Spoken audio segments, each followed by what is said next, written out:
শীতকাল মানে বিয়েবাড়ির মরশুম। আমরা তাই সেজেগুজে রেডি। এই দেখো আমি আর তিনি চলে এলাম বিয়ে বাড়িতে। বিয়ে ছিল পিসি চন্দ্রা গার্ডেনে। এসে তো চারিপাশে চেনা চেনা মুখের শাড়ি। আনন্দটা কিন্তু আলাদা। যেতে যেতেই আমাদের প্রায় 10:30টার মতন বেজে গেছিল। আর এই দেখো কি একটা সুন্দর জিনিস, নহবত আর বাচ্চা দুটো ক্যা বাত তাহলে বাজাচ্ছিল। আমরা সবাই তো হাঁ করে শুনছিলাম। তারপর প্রচুর গল্প গুজব চলছিল।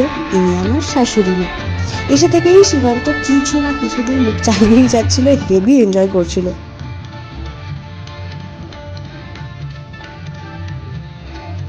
জড়ি দিয়ে এখানে আমার হার নিয়ে ওই আর কি লেডিস টক করছিল। তারপর গাদা গাদা ছবি তোলা। তোমার আনন্দ তোমার। পিঙ্ক কালারের শাড়ি পরে যিনি, উনি হচ্ছেন আজকে থেকে নতুন শাশুড়ি মা। এদিকে আমার শ্বশুর মশাই এবং শাশুড়ি মা, এনারা প্রত্যেকেই আমাদের ভীষণ আপন। খাবারের লিস্টটি কিন্তু বিশাল লম্বা ছিল, কিন্তু আমি প্লেট হাতে নিয়ে পৌঁছে গেছিলাম সেই চাইনিজ কাউন্টারে। তারপর কিউট মতন ছোট্ট ছোট্ট জিলিপি আর রাবড়ি দিয়ে শেষ হয়েছিল খাবার। আর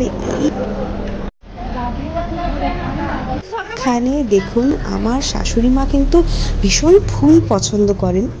আর সে কারণে যেখানেই যান উনি ফুলের বুকে নিয়ে চলে আসেন বাড়িতে, সেটাকে গুছিয়ে রাখেন। আরেকবার চলুন দেখিয়ে আনি আপনাদেরকে ভেন্যুটা।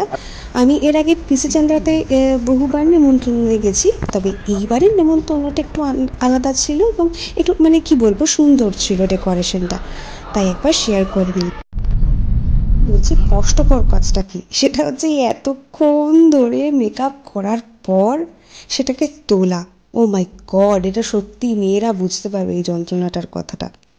তো যাই হোক, আসবো একটা নতুন ব্লগ নিয়ে। ততক্ষণ সবাই সঙ্গে থেকো আর সাবধানে থেকো। আর হ্যাঁ, এটা ঠিক যে আমি যে টিস্যুটা ইউজ করছি সেই টিস্যুটা ভীষণ ভালো, খুব ইজিলি মেকআপ রিমুভ হয়ে যায়। আমি মেকআপ ফিক্সার ইউজ করি, কিন্তু তারপরেও একবার কি দুবার মুছলেই আমার মেকআপ পুরোপুরি পরিষ্কার।